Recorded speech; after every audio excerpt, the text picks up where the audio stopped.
Assalamualaikum warahmatullahi wabarakatuh.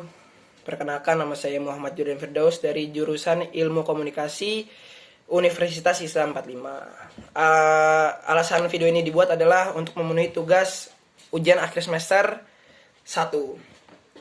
Pelajaran Pendidikan Agama Islam yang dosennya adalah Pak Rizal Pahlevi.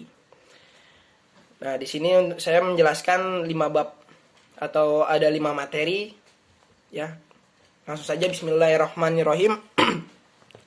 Yang bab pertama itu pesan Madinah bagian 2. Jadi ada kajian-kajian surat-surat Al-Quran, membangun spirit pembaruan negerimu. Yang pertama kajian surat Asy-Syamsi, modal ketakwaan.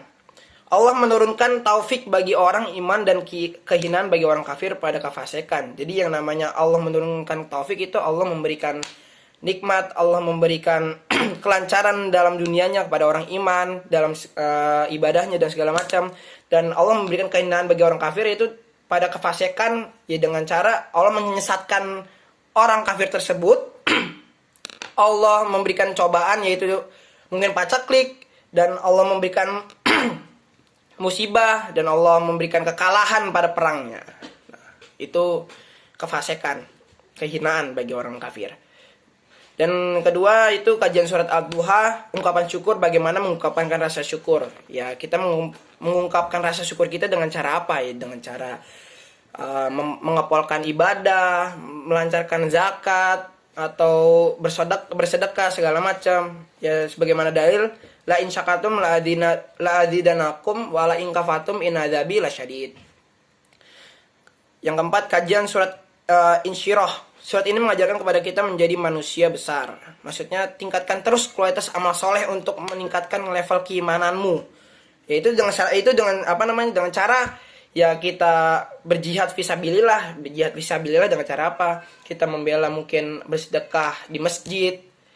Habis itu ya dengan cara mengepolkan ibadah juga. Ini termasuk dengan cara bersyukur ya, melevel keimananmu.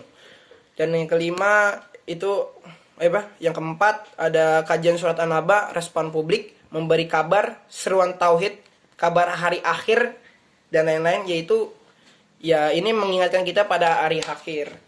Segera seruan tauhid, mengesahkan Allah. Dan yang kelima kajian surat Al-Mudaththir, etika dan saran pembaruan. Jadi kita di sini suruh pembaruan tauhid, pembaruan etika.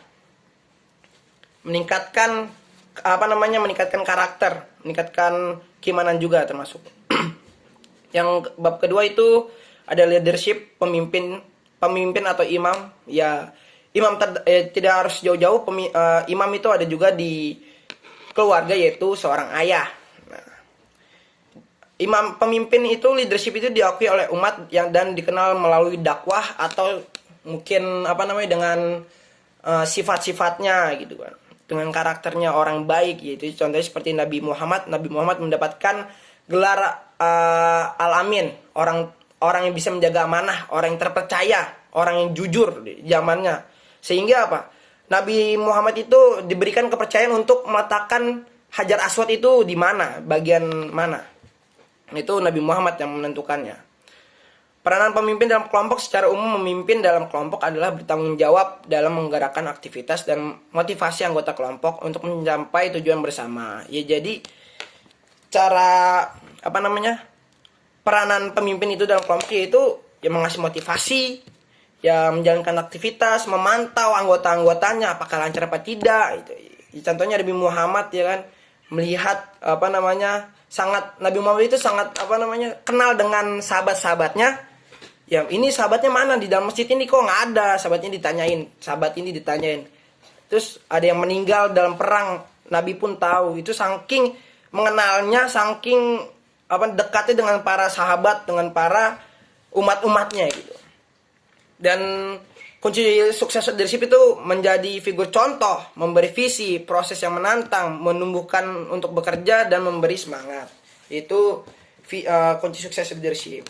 Dan teori leadership itu, teori kepemimpinan itu banyak sekali ya. Ada Greatman teori, leadership role teori, trait teori, dan lain-lain. Yang ketiga, bab 10, power of Hajj atau kekuatan dari haji, yaitu sama dengan kekuatan dalam leadership. 11 komponen the power of Hajj. Jadi 1, dosa terhapuskan. Ya namanya kita menjalankan haji itu dosa kecil maupun besar dihapuskan. Doa melaksanakan amal ibadah unggulan. Ya karena ibadah haji itu amalan yang amalan unggulan ya.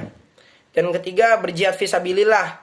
Ya kita melaksanakan haji itu termasuk berjihad fisabilillah. Jadi jihad itu tidak hanya berperang saja, tapi menjalankan haji atau menjalankan kewajiban-kewajiban itu termasuk fisabilillah. Berjihad fisabilillah. Di situ ada kelompok tamu Allah, dianugerahi senjata doa, ya kan. Doa itu adalah senjatanya orang iman dan lain-lain. Unsur kekuatan negara. Kokohnya negara itu di bab ini ada unsur kekuatan negara. Kokohnya negara itu karena ada 4 hal ya. Yaitu pertama, ilmunya alim ulama, kedua keadilan pemimpin, 3 doanya kaum duafa atau miskin, dan keempat adalah dermawannya orang kaya. Jadi 4 ini adalah ibaratkan pondasinya kokohnya negara. Karena ada 4 ini, jadi ya pondasi negara itu sangat kokoh. Jadi tidak mudah untuk rapuh, tidak mudah untuk roboh. Dan di sistem nilai model karakter bangsa Indonesia itu ya Pancasila itu termasuk moral dan sosial ajaran Mekah dan Madinah. Dan yang ke-11, bab keempat yaitu yang ke-11, bahaya pembaruan, bahayanya istidraj, negatif energi for leadership.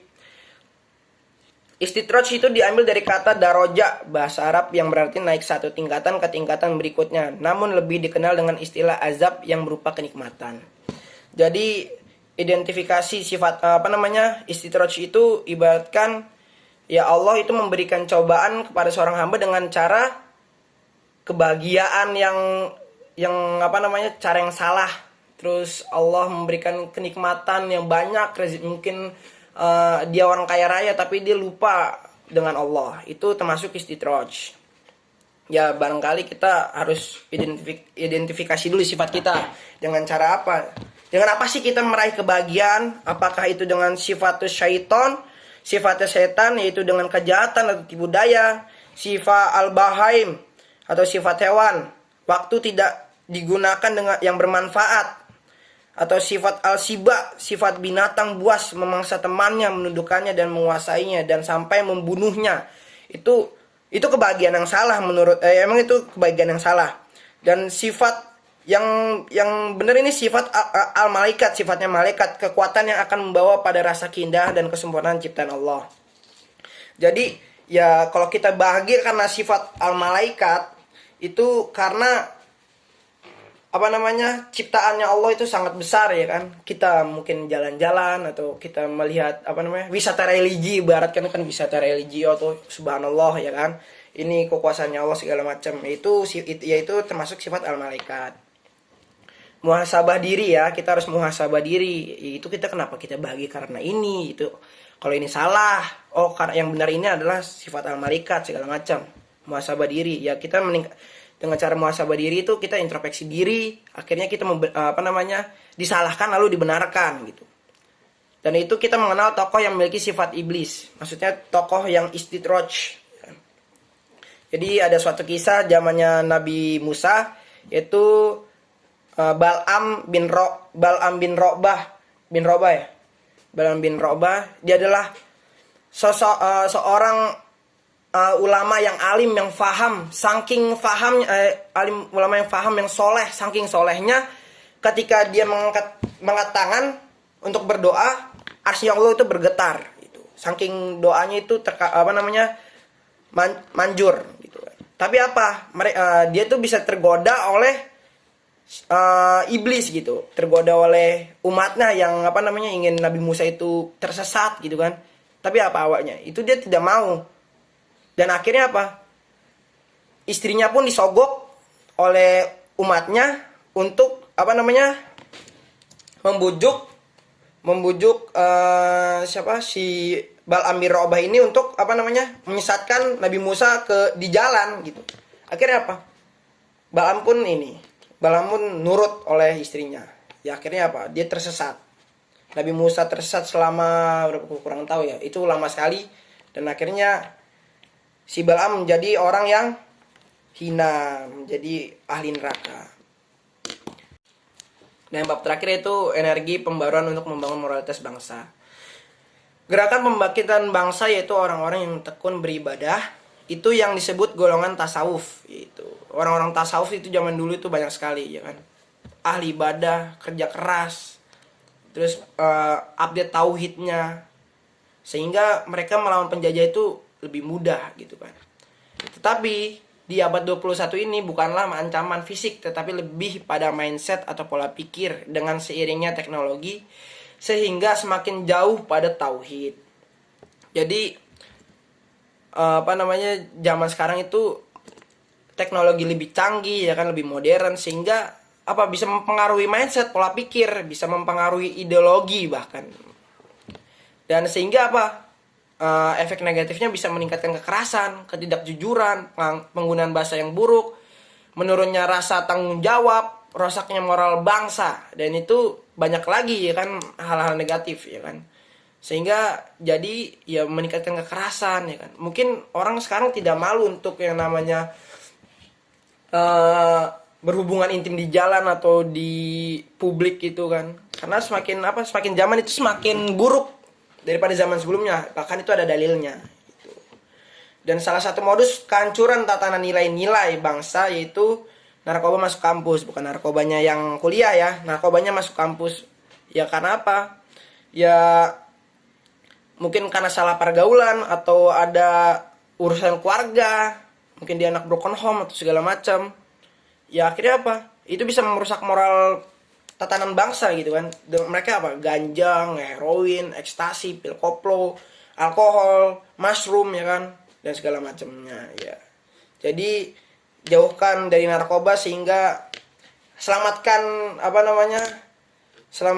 masa depan Anda, karena masa depan Anda masih panjang ya. Kita itu adalah bibit unggul tombaknya bangsa, yaitu generasi penerusnya bangsa. Kita yang memegang bangsa kita di kedepannya nanti. Yaitu sekian dari saya. Apabila dalam kekurangan atau kata-kata yang salah, mohon maaf yang sebesar-besarnya.